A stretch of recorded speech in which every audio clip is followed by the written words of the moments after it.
दोस्तों स्वागत है आप सभी का एक बार फिर से exams with MS YouTube channel पर। और आज के इस वीडियो में हम देखने वाले हैं प्री बोर्ड एग्जाम 2025 के लिए बायोलॉजी क्लास 12 का पेपर। यूपी बोर्ड का ये पेपर होने वाला है, इसको पूरा समझेंगे। इसी के आधार पर आप अपने प्री बोर्ड और बोर्ड परीक्षा की तैयारी कर सकते हो। तो इस पूरे पेपर में जो भी क्वेश्चन आए हैं उनको अच्छे से देखेंगे, समझेंगे और इसी आधार पर अगर आप तैयारी करते हो तो आपकी अच्छी तैयारी हो जाएगी। क्योंकि इस पेपर से गाइज आपको पेपर का नेचर समझ में आएगा कि किस तरह का पेपर बनता है यूपी बोर्ड में। साथ ही साथ ये पेपर आपके MP board, Bihar board, Jharkhand, other state boards जैसे हरियाणा, छत्तीसगढ़, राजस्थान, जो भी बोर्ड है उनके लिए भी ये प्रश्न इंपॉर्टेंट है। क्योंकि एक स्टेट में जो प्रश्न पूछे जाते हैं वैसे ही प्रश्न दूसरे स्टेट में भी पूछे जाते हैं उसी सब्जेक्ट में। जैसे बायो का ये पेपर है तो दूसरे स्टेट बोर्ड में भी इसी तरह के प्रश्न आते हैं, क्योंकि सभी का सिलेबस एनसीईआरटी बेस्ड ही होता है। तो चलो शुरू करते हैं यूपी बोर्ड प्री बोर्ड परीक्षा का ये पेपर। 70 नंबर का पेपर होने वाला है 2025। 70 नंबर, 3 घंटे 15 मिनट का समय आपको दिया जाएगा। 15 मिनट आपको पेपर पढ़ने के लिए दिए जाएंगे, जैसा कि बोर्ड परीक्षा में आपको 15 मिनट पेपर पढ़ने के लिए मिलते हैं। जहां पर आवश्यक हो वहां पर आप चित्र बनाएंगे। सभी प्रश्नों के सामने उनके अंक लिखे हुए हैं। तो चलो शुरू करते हैं। वीडियो को शुरू करने से पहले आप ये वीडियो कौन से शहर, कौन से गांव से देख रहे हो, अपने शहर या गांव का नाम कमेंट में जरूर लिखना। तो चलो शुरू करते हैं। सबसे पहला प्रश्न है हमारे पास कि जल परागित पौधे का क्या नाम होगा। जल परागण किसमें पाया जाता है? हाइड्रिला में, मटर में, नींबू में, या इनमें से कोई नहीं? तो भैया हम जानते हैं कि जो हाइड्रा है वो एक जलीय पौधा होता है, जलीय पादप है, तो इसमें जल परागण पाया जाएगा। अगला क्वेश्चन है हमारे पास कि अंडाणु के निषेचन को रोकने के लिए उपयुक्त तरीका कौन सा है। जो ओवा होता है उसका फर्टिलाइजेशन रोकने के लिए हम कौन सी विधियां इस्तेमाल करते हैं, कौन सी विधियां उसके लिए यूज में आती हैं? बनंध्याकरण, हार्मोनल गर्भ निरोधन, अवरोधक विधि, या ये सभी? तो ये सभी ऐसी विधियां हैं जो कि फर्टिलाइजेशन को रोकती हैं। अंडाणु का निषेचन सभी से रोका जा सकता है, तो यहाँ पर ये सभी ऑप्शन सही होगा। अगला क्वेश्चन है मधुमक्खी में नर का विकास होता है। ये विकास है, नर का विकास कैसे होता है? निषेचित अंडे से, अनिषेचित अंडे से, ए और बी दोनों से, या इनमें से कोई नहीं? अब ये क्वेश्चन मैं आपके ऊपर छोड़ रहा हूं, बहुत ही ज्यादा इंपॉर्टेंट। अगर आपको ये क्वेश्चन आता होगा तो ये मैं मान के चलूंगा कि आपकी तैयारी बहुत ही अच्छी हो रही है। UP board exam pre board की तैयारी आपकी बिल्कुल अच्छी है। साथ ही साथ ये सभी प्रश्न बोर्ड के लिए भी इंपॉर्टेंट होते ही हैं। तो बच्चों अगला प्रश्न ये आप कॉमेंट में करना। इसके साथ हम अगला प्रश्न लेते हैं। इस प्रश्न का कैसे उत्तर दोगे आप कि पारिस्थितिकी तंत्र या परितंत्र में ऊर्जा का प्रवाह कैसे होता है? एक दिशीय, दो दिशीय, बहुदिशीय, ये सभी? तो परितंत्र में ऊर्जा का प्रवाह जो होता है वो एक दिशीय होता है। ठीक है। सूर्य से कहां एनर्जी मिलती है? पौधों में। पौधों में प्रकाश संश्लेषण से भोजन बनता है। भोजन ग्रहण करते हैं प्राथमिक उपभोक्ता। ठीक है, भोजन ग्रहण करते हैं प्राथमिक उपभोक्ता, फिर द्वितीयक उपभोक्ता, फिर लास्ट में सर्वाहारी प्राणी, फिर अपघटक। तो एक ही दिशा में यहाँ पर ऊर्जा का प्रवाह होता है और एक पोषक स्तर से दूसरे पोषण स्तर में सिर्फ और सिर्फ 10% ऊर्जा स्थानांतरित होती है। ठीक है, 10% ऊर्जा स्थानांतरित होती है। इसे 10% का नियम भी कहते हैं। तो यहाँ पर एक दिशीय ये इसका सही उत्तर होगा। अगला प्रश्न लेते हैं, अति लघु उत्तरीय प्रश्न, मोस्ट इंपॉर्टेंट प्रश्न की जरायुजी अंकुरण किस पौधे में पाया जाता है? सिर्फ और सिर्फ नाम लिखना है आपको, 1 नंबर मिल जाएगा आपको। उलवेधन जांच क्या होती है? यहाँ पर छोटे छोटे प्रश्न है, इनका पीडीएफ भी हम सॉल्यूशन का आपको अपने टेलीग्राम चैनल पर दे देंगे। ठीक है, और अगर आप कहोगे तो इसका सॉल्यूशन भी हम कॉपी पेन पे सही से आपके लिए एक वीडियो बना देंगे। इसमें हम समझ रहे हैं कि क्वेश्चन का नेचर क्या होता है, आपके प्री बोर्ड एग्जाम में और बोर्ड एग्जाम में कैसे प्रश्न पूछे जाते हैं। इसलिए हम यहाँ पर पेपर देख रहे हैं, उसको एनालाइज कर रहे हैं। मानव में पाए जाने वाले अवशेषी अंगों के नाम लिखिए। तो कृमि रूप, परिशेषिका, निमेशक पटल, ये सारे अवशेषी अंग होते हैं, आपको पता होगा। ये बात आपको पता होनी चाहिए। लैंगिक संपर्क से फैलने वाले 3 रोगों के नाम बताइए। तो एसटीडी, सेक्सुअली ट्रांसमिटेड डिजीज भी इन्हें कहते हैं एसटीडी। तो गोनोरिया हो गया, सिफिलिस हो गया, सुजाक हो गया, एड्स हो गया, ये सभी एसटीडीज होते हैं। लैंगिक संपर्क से ये सभी फैलते हैं। तो क्या लिखेंगे? गोनोरिया, ठीक है। गोनोरिया एक रोग होता है जो कि लैंगिक संपर्क से फैलता है, गोनोरिया। इसके बाद आप एड्स भी, असुरक्षित यौन संबंध से एड्स की बीमारी भी फैलती है। साथ ही साथ सिफिलिस या फिर सूजाक भी इसे कहते हैं, सिफिलिस नाम की बीमारी भी लैंगिक संपर्क से फैलती है। तो ये 3 रोग आपके हो जाएंगे। अगला प्रश्न है, एक आनुवांशिकता रूपांतरित पौधे का नाम लिखिए। तो बीटी कॉटन, ठीक है, बीटी कॉटन हो गए, गोल्डन राइस हो गए, ये सभी क्या है, आनुवांशिक जेनेटिकली मॉडिफाइड है। हिंदी थोड़ी कठिन है, तो जेनेटिकली मॉडिफाइड प्लांट है।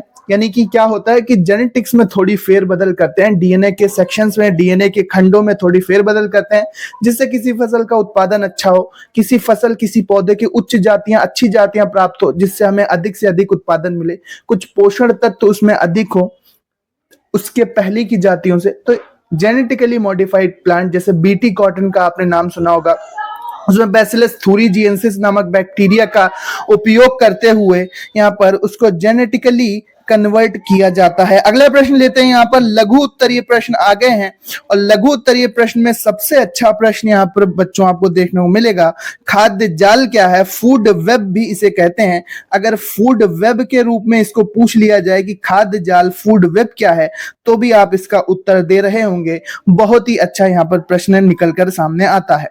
यहाँ पर चर घातांक की वृद्धि क्या होती है, सभी एनसीईआरटी बेस्ड। और बायो के लिए मैं स्पेशली आपसे कहूंगा कि बायो को एनसीईआरटी से जरूर पढ़ना, एनसीईआरटी के क्वेश्चन जरूर पढ़ के जाना, चाहे आप क्वेश्चन बैंक से पढ़ो, चाहे आप अपने स्टेट बोर्ड की बुक से पढ़ो, बट एनसीईआरटी बेस्ड देख के जाना कि क्वेश्चन कैसे आते हैं और पिछले 3 से 4 सालों में कैसे प्रश्न पूछे गए हैं क्लास 12 के एग्जाम में। चाहे आप किसी भी बोर्ड के स्टूडेंट हो, बायो में इस नेचर को समझ के जाना, क्योंकि मोस्टली यहाँ पर बायो के प्रश्न एनसीईआरटी से आते हैं। गोल्डन राइस के मुख्य रूप से किस विटामिन की प्रचुरता होती है, तो गोल्डन राइस में विटामिन ए, ठीक है, कौन सा विटामिन, विटामिन ए की प्रचुरता पाई जाती है गोल्डन राइस में, ये आपको पता होना चाहिए। अगला प्रश्न आ गया है, अगला प्रश्न है, इसको कैसे करेंगे, क्लोनिंग से क्या तात्पर्य है। क्लोनिंग से क्या है, जब हम बिल्कुल सेम टू सेम प्रतिरूप बनाते हैं आनुवांशिक रूप से, तो वो बिल्कुल उसका सटीक फिनोटाइप होता है। बिल्कुल आप इस तरह से समझ लेंगे, अगर किसी इंसान का क्लोन बनाया जा सकता, जो कि अभी तक नहीं बनाया जा चुका है या बनाया जा चुका है, या आप कमेंट करके बताना। तो क्लोन क्या होता है कि वही लक्षण, वही शक्ल, वही आदतें, उसी तरह के विचार, तो उसको क्लोन कहते हैं। कई सारे जानवरों के, कई सारे पशुओं के क्लोन बनाए जा चुके हैं। अगला प्रश्न हमारे सामने आता है कि विभिन्नता क्या होती है, यह भी आनुवंशिकता वाले चैप्टर से है। विभिन्नता पर आपको टिप्पणी लिखनी है। अगला प्रश्न है, कैंसर पर टिप्पणी लिखिए। तो अनियंत्रित कोशिका विभाजन की स्थिति में कैंसर उत्पन्न होता है। ये आप 4 से 6 लाइन की परिभाषा है, अच्छे से आप समझ के जाएंगे। हाइड्रोकार्बन्स हैं, बेंजीन है, ऑटोमोबाइल्स, कार का धुआं है, ये तंबाकू का धुआं, ये सभी कैंसर कारक पदार्थ होते हैं, जिससे कोशिका के डीएनए में म्यूटेशन हो सकता है, जिसके कारण अनियंत्रित कोशिका विभाजन की प्रक्रिया इग्नाइट हो सकती है, इनिशिएट हो सकती है, और वही स्थिति कैंसर में बदल जाती है 2-3 चरण से होते हुए। 3 से 4 स्टेजेस इसकी होती हैं। नव डार्विनवाद पर आप टिप्पणी लिख रहे होंगे, इंपॉर्टेंट है। घड़ियाल परियोजना, ठीक है, घड़ियाल परियोजना पर आप टिप्पणी लिख रहे होंगे। परागण और निषेचन में आप अंतर जानते ही हैं। परागण और निषेचन इंपॉर्टेंट क्वेश्चन है, हाईलाइट करिए इसको, स्टार क्वेश्चन है, इसको जरूर आपको तैयार करना है। अगला प्रश्न जो सामने आ रहा है यहाँ पर, बहुभ्रूणता पर आप टिप्पणी लिख रहे होंगे। बहुभ्रूणता एक इंपॉर्टेंट क्वेश्चन है। इसके बाद सरोगेट मदर पर आप टिप्पणी लिख रहे होंगे, सरोगेट माता पर टिप्पणी लिख रहे होंगे, ठीक है। अनुवांशिक कोड पर आप टिप्पणी लिख रहे होंगे। अनुवांशिक कोड इंपॉर्टेंट है, इसको भी स्टार करो, बार बार हर साल पूछा जाता है अनुवांशिक कोड पर क्वेश्चन। अगला है पीसीआर पर आप टिप्पणी लिखेंगे। पीसीआर वाला क्वेश्चन मोस्ट इंपॉर्टेंट है आपके प्री बोर्ड और बोर्ड के लिए, पीसीआर वाला क्वेश्चन लिखेंगे। इसके बाद घास का मैदान पारिस्थितिक तंत्र का वर्णन कीजिए। घास के मैदान को एज ए पारिस्थितिक तंत्र आपको बताना है। इसके बाद गंगा एक्शन प्लान, जिसको हम GAP भी कहते हैं, गंगा एक्शन प्लान, ये भी इंपॉर्टेंट है, जो कि हर साल लगभग रिपीट होने वाला प्रश्न है। इस पर भी आप स्टार मार्क कीजिए। डाउन सिंड्रोम 21वें गुणसूत्र की ट्राइसोमी हो जाती है, ठीक है, एक अतिरिक्त गुणसूत्र आ जाता है। कौन कौन से लक्षण होते हैं, इस कारण क्या होते हैं ये आप बताएंगे। अगला प्रश्न है हमारे पास, मानव शुक्राणु का स्वच्छ नामांकित चित्र। तो यहाँ पर मानव शुक्राणु इस तरह से बना होता है, यहाँ पर हेड होता है, फिर ये नेक होती है और यहाँ पर टेल होती है। ये जो सिंपल सा डायग्राम होता है जिसको हम मानव शुक्राणु को क्या कहते हैं, स्पर्म कहते हैं ना, स्पर्म का आप चित्र तैयार करेंगे। सरल है, ज्यादा कठिन नहीं है, ये चित्र हर साल लगभग आता है, इसको आप जरूर तैयार करना।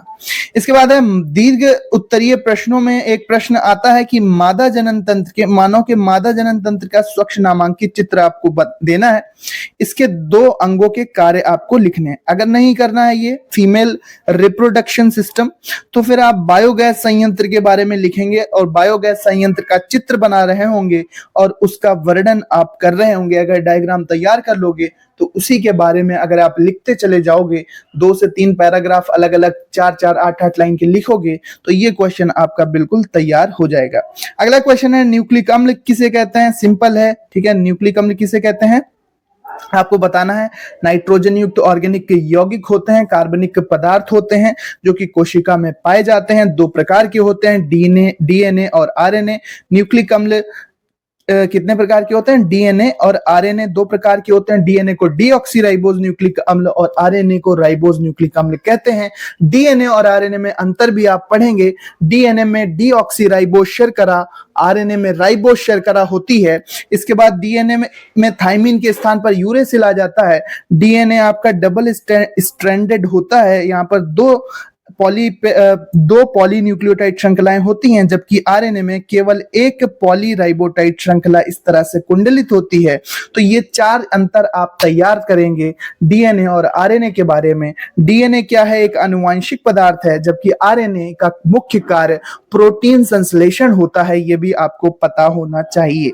वाटसन और क्रिक का डीएनए वाला स्ट्रक्चर आप जानते हैं, डबल स्ट्रक्चर, ये सीढ़ी नुमा स्ट्रक्चर आप तैयार करेंगे। न्यूक्लियोटाइड, ठीक है, व्यास कितना होता है, 20 एंगस्ट्रॉम होता है। एक पूरे चक्र में 34 एंगस्ट्रॉम का गैप होता है। 2 न्यूक्लियोटाइड के बीच लगभग 3.4 एंगस्ट्रॉम का गैप होता है। ये सारी चीजें आपको पता होनी चाहिए। मेन दोनों ये जो पॉली न्यूक्लियोटाइड श्रृंखलाएं होती हैं एक दूसरे की पूरक होती हैं, ठीक है, एक दूसरे की कॉम्प्लीमेंट्री होती हैं। एडेनिन थाइमिन के साथ एक डबल हाइड्रोजन बॉन्ड से जुड़ता है और ग्वानिन साइटोसिन के साथ एक ट्रिपल हाइड्रोजन बॉन्ड के साथ यहाँ पर जुड़ा होता है।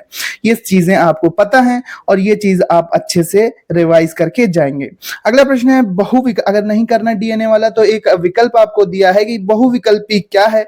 बहुविकल्पी क्या है, मनुष्य में ABO रक्त समूह की वंशागति समझाइए। तो वंशागति वाला भी आप तैयार कर सकते हैं, लेकिन डीएनए वाला सरल है। डीएनए आरएनए में अंतर, वाटसन और क्रिक का इस तरह का ये मॉडल, द्विकुंडलिनी संरचना, ये तैयार करोगे, इसमें आप अच्छे से लिख पाओगे। अगला क्वेश्चन है लैमार्कवाद पर आप टिप्पणी लिख रहे होंगे, वर्णन कर रहे होंगे, इसकी आलोचना भी आप करेंगे।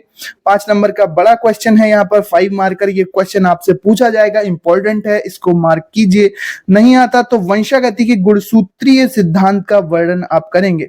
वंशागति के गुणसूत्रीय सिद्धांत का आप वर्णन करेंगे।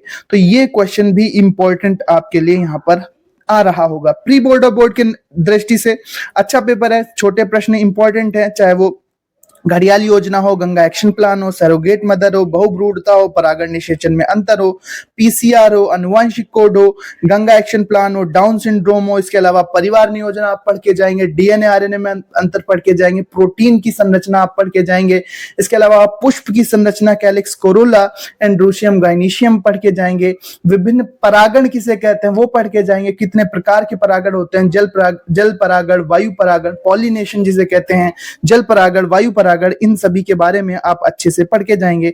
सरल पेपर है, ज्यादा कठिन नहीं है। ये सभी इंपॉर्टेंट क्वेश्चन हैं जिनको आपको तैयार कर लेना चाहिए आपके बोर्ड और प्री बोर्ड के लिए। मिलता है नेक्स्ट वीडियो में, इसी तरह का गाइडेंस आपको मिलता रहेगा, इसलिए चैनल को सब्सक्राइब कर लो। इसका PDF आपको हमारे टेलीग्राम चैनल पर मिलने वाला है। टेलीग्राम चैनल को ज्वाइन कर लो। वहां पर आपको इसका पीडीएफ और इसका सॉल्यूशन भी आपको वहां पर मिलते रहेंगे। आप वीडियो का सॉल्यूशन चाहते हैं तो कमेंट में सॉल्यूशन लिखना मत भूलना, ठीक है। सॉल्यूशन आप लिख दोगे तो इसका आपको पूरा पीडीएफ आपको मिलेगा, साथ ही साथ वीडियो सॉल्यूशन भी आपको दिया जाएगा। खाद्य जाल, गोल्डन राइस, चरघातांकी नियम, ठीक है, पारिस्थितिकी तंत्र, ये सब इंपॉर्टेंट टॉपिक्स हैं, जरूर पढ़ना। अलग अलग कोड के पेपर हम लाते रहेंगे। सो मिलते अपने नेक्स्ट वीडियो में। पढ़ते रहो, आगे बढ़ते रहो। वीडियो देखने के लिए धन्यवाद। जय हिंद, जय भारत। सब्सक्राइब कर लो। सभी मॉडल पेपर्स हम यहाँ पर इंपॉर्टेंट क्वेश्चंस के साथ डिस्कस करने वाले हैं।